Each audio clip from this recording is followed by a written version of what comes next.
Bollywood golden screen presenting the machinist. इस कहानी की शुरुआत में हमें ट्रेवर नाम के एक आदमी को दिखाया जाता है जो एक दूसरे आदमी को मारकर उसकी बॉडी को समंदर में फेंक देता है। तभी पीछे से कोई आता है और उससे पूछता है हु आर यू। यहाँ से कहानी जाती है फ्लैशबैक में, जहाँ पर हमें दिखाया जाता है कि ट्रेवर को इंसोम्निया है। इंसोम्निया बीमारी में इंसान को नींद नहीं आती और अब ट्रेवर ने सोना छोड़ दिया है। वो दिन रात उठा रहता है, साथ ही वो चीजें भूल भी जाता है और उसे ओसीडी की प्रॉब्लम भी हो गई है, जिस वजह से वो बार बार अपने हाथ धोता है। ट्रेवर का बिहेवियर बहुत ही अजीब है। वो हमेशा कहीं ना कहीं खोया रहता है, उसे चीजें याद नहीं रहती और उसके इस बिहेवियर की वजह से जिस मिल में वो मशीनिस्ट का काम करता है वहाँ सब उससे दूरी बना कर रखते हैं। इसी मिल में एक आदमी है जिसका नाम टकर है, जो कि उसे बिल्कुल पसंद नहीं करता और ट्रेवर को भी लगता है कि हमेशा वो उसे परेशान करता है। अब एक दिन जब ट्रेवर बाहर अपनी गाड़ी में होता है तभी उसके पास इवान नाम का एक आदमी आता है जो ट्रेवर से बात करने लगता है। ट्रेवर उससे पूछता है कि तुम कौन हो, मैंने तुम्हें पहले कभी इस कंपनी में इस मिल में नहीं देखा। वो बताता है कि मैं एक दूसरे एम्प्लॉय की जगह यहाँ पर आया हूँ जिसे पुलिस ने पकड़ लिया है। ट्रेवर का जीवन बहुत ही अलग है। वो हमेशा खोया खोया रहता है, साथ ही उसका वेट भी बहुत ज्यादा कम हो चुका है क्योंकि इंसोम्निया बीमारी की वजह से वो एक ऐसी स्टेट में चला गया है जहाँ पर इंसान का वजन बहुत ज्यादा कम हो जाता है। पिछले 1 साल से वो सोया नहीं है। ट्रेवर का इस दुनिया में कोई भी नहीं है, इसीलिए काम खत्म होने के बाद सबसे पहले वो एक लड़की के पास जाता है जिसका नाम स्टीवी है। स्टीवी एक प्रोस्टिट्यूट है, इसीलिए उसके साथ टाइम स्पेंड करना ट्रेवर को बहुत अच्छा लगता है।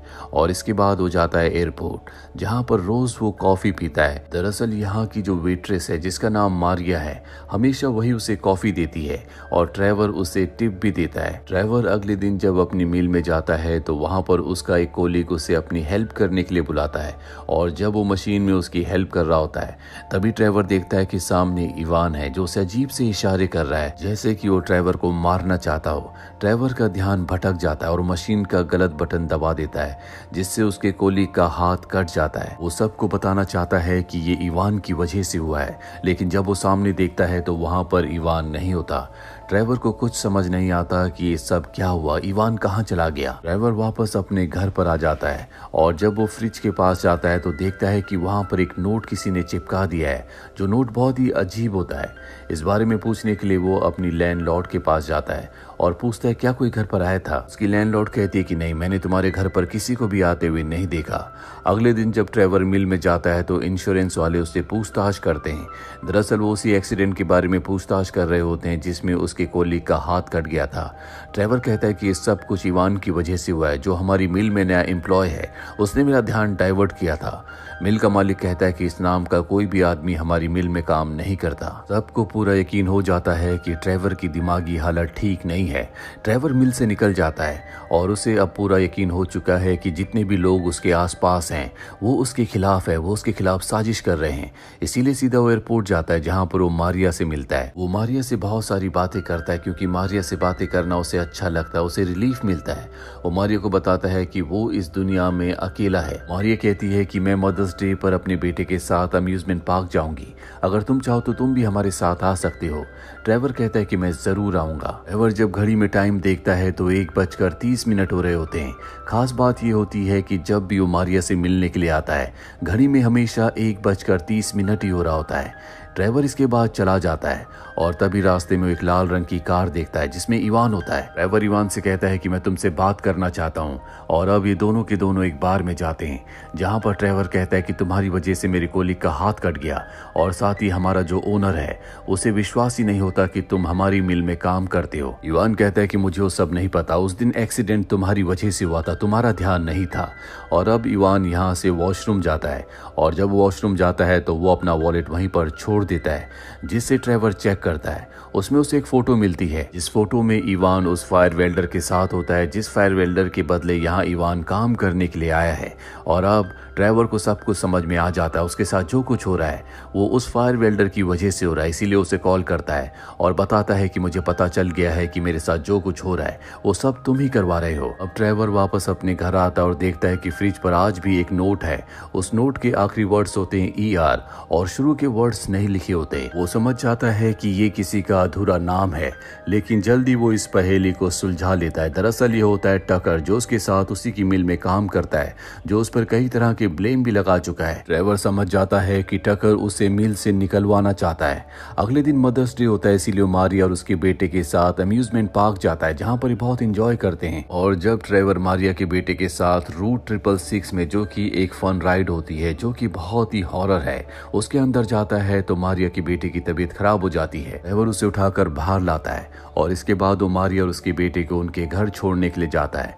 ट्रेवर जब उनके घर पर घड़ी देखता है तो उस पर 1:30 हो रहे होते हैं। ट्रेवर हैरान होता है क्योंकि जब भी वो मारिया से मिलता है घड़ी में यही वक्त हो रहा होता है। ट्रेवर यहाँ पर एक मदर और उसके बेटे का स्केच देखता है और अब उसे समझ में आ जाता है कि घर में जो उसके फ्रिज पर नोट लिखा था जिसके अंतिम वर्ड्स ER थे, वो टकर नहीं बल्कि MOTHER मदर है। मदर वर्ड देखकर उसे अपनी मॉम की याद आ जाती है और वो अपनी फैमिली एल्बम को निकालता है, जिसमें वो देखता है कि कभी वो भी अपनी मॉम के साथ उसी अम्यूजमेंट पार्क में गया था। ये फोटो देखकर वो बहुत इमोशनल हो जाता है और अगले दिन जब वो मिल में जाता है तो उसका हाथ मशीन के अंदर आ जाता है। वो मदद मांगने के लिए चिल्लाता है, लेकिन उसके आसपास जो वर्कर होते हैं वो उसकी मदद नहीं करते। कुछ देर बाद एक वर्कर उसका हाथ मशीन से निकालता है, जिसके बाद ट्रेवर सब पर चिल्लाना शुरू कर देता है। वो कहता है कि तुम चाहते हो कि मेरा हाथ भी कट जाए, तुम मुझसे बदला लेना चाहते हो। ट्रेवर के इस तरह के बिहेवियर को देखकर उसे नौकरी से निकाल दिया जाता है। रात को ट्रेवर जब घर आता है तो उसके घर पर इलेक्ट्रिसिटी नहीं होती क्योंकि उसने पिछले कई महीनों से बिल नहीं दिया। वो इवान से मिलना चाहता है, इसीलिए वो उसी बार में जाता है जहाँ पर वो आखिरी बार उससे मिला था। और यहाँ पर इवान उसे नहीं मिलता, इसीलिए वो अपने घर वापस आ जाता है, जहाँ पर वो देखता है कि उसके घर में कोई है। उसे मारने के लिए हथियार उठा लेता है, लेकिन तभी उसे पता चलता है कि ये उसकी ओनर यानी कि इस घर की मालकिन है। उसे शक हो जाता है कि उसके घर पर फ्रिज पर जो नोट चिपकाए जाते हैं वो यही लेडी कर रही है। उसकी लैंडलॉर्ड उसे कहती है कि तुम्हारे ऊपर कहीं लीकेज है, इसीलिए मेरे घर में पानी आ रहा है। वो उसे अपने घर से निकाल देता है और जब वो फ्रिज के पास जाता है तो इस बार जो फ्रिज में नोट होता है उसमें फर्स्ट अल्फाबेट नहीं होता, सेकंड I और थर्ड L होता है, फोर्थ में कोई अल्फाबेट नहीं होता और आखिरी में ER होता है। यानी कि जो उसने पिछले 2 नाम गैस किए थे, पहला टकर और दूसरा मदर, ये वो वर्ड नहीं है। और अब वो फर्स्ट में M और फोर्थ में L लिखता है और नाम बनता है मिलर। मिलर वही आदमी है जिसका उसकी वजह से हाथ कटा था। वो समझ जाता है कि मिलर ही उसके साथ सब कुछ कर रहा है, इसीलिए मिलर से मिलने के लिए जाता है और मिलर उसके आरोपों को पूरी तरह से खारिज करके उसे मारकर वहां से भगा देता है। तभी उसे इवान की गाड़ी दिखती है। वो उसका पीछा करता है, लेकिन जल्दी उसकी गाड़ी का पेट्रोल खत्म हो जाता है। उसने इवान की गाड़ी का नंबर नोट कर लिया होता है, इसीलिए वो रजिस्ट्रेशन ऑफिस जाता है और उस नंबर की इंक्वायरी करता है, क्योंकि किसी को भी विश्वास नहीं होता कि इवान उन्हीं की मिल में काम करता है। रजिस्ट्रेशन ऑफिस में जो ऑफिसर होता है वो इवान से कहता है कि मैं तुम्हें इस तरह से किसी भी नंबर की डिटेल्स नहीं दे सकता, जब तक कोई गाड़ी किसी हादसे से ना जुड़ी हुई हो तब तक हम उसकी डिटेल्स नहीं देते। और अब ट्रेवर बाहर आता है, जानबूझ के वो एक गाड़ी के सामने आ जाता है जिससे उसे काफी चोट लगती है। इसके बाद वो पुलिस स्टेशन जाता है और वहां पर वो इवान की गाड़ी का नंबर देता और कहता है कि इस गाड़ी ने मुझे उड़ा दिया। पुलिस ऑफिसर उस गाड़ी की डिटेल्स लाता है और ट्रेवर को बताता है कि गाड़ी तुम्हारी है। 1 साल पहले तुमने इसी गाड़ी की एक एक्सीडेंट में टूटने की रिपोर्ट लिखवाई थी।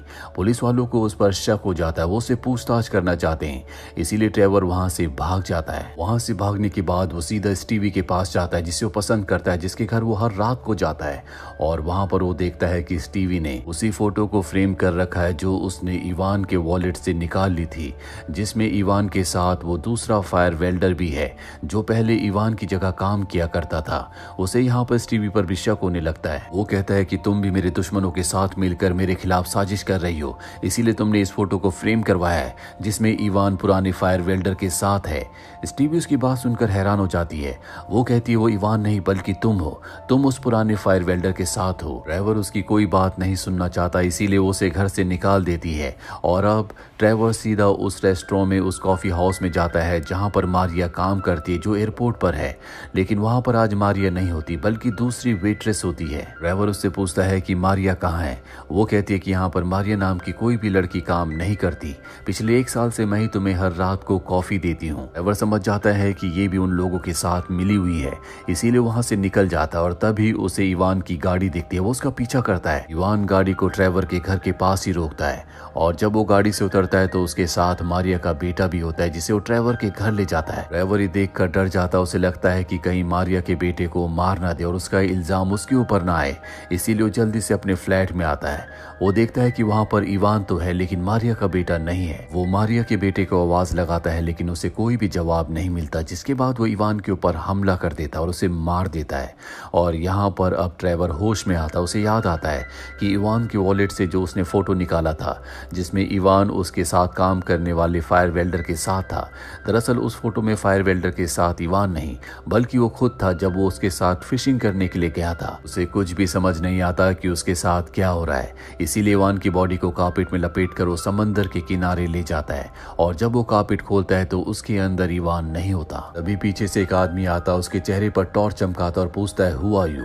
ट्रेवर जब उसकी तरफ देखता है तो वो और कोई नहीं बल्कि इवान होता है जो उस पर हंस रहा होता है। कहानी वापस प्रेजेंट में आती है। इसके बाद ट्रेवर वापस अपने घर आ जाता है और जब वो मिरर में अपने आप को देख रहा होता है तभी पीछे उसे एक पोस्टर दिखता है जिसमें लिखा होता है हु आर यू। ट्रेवर को सब कुछ याद आ जाता है। वो कहता है I know who you are. कहानी यहाँ से 1 साल पीछे जाती है जहाँ ट्रेवर को दिखाया जाता है जो पूरी तरह से ठीक होता है लेकिन गलती से उसकी लापरवाही की वजह से एक बच्चे का एक्सीडेंट हो जाता है जिसकी मृत्यु हो जाती है। इस बच्चे की मॉम का नाम मारिया होता है। ट्रेवर अपनी गाड़ी नहीं रोकता और उस जगह से भाग जाता है, जिसके बाद वो एयरपोर्ट जाता है और वहां पर एक लेडी से कॉफी मांगता है।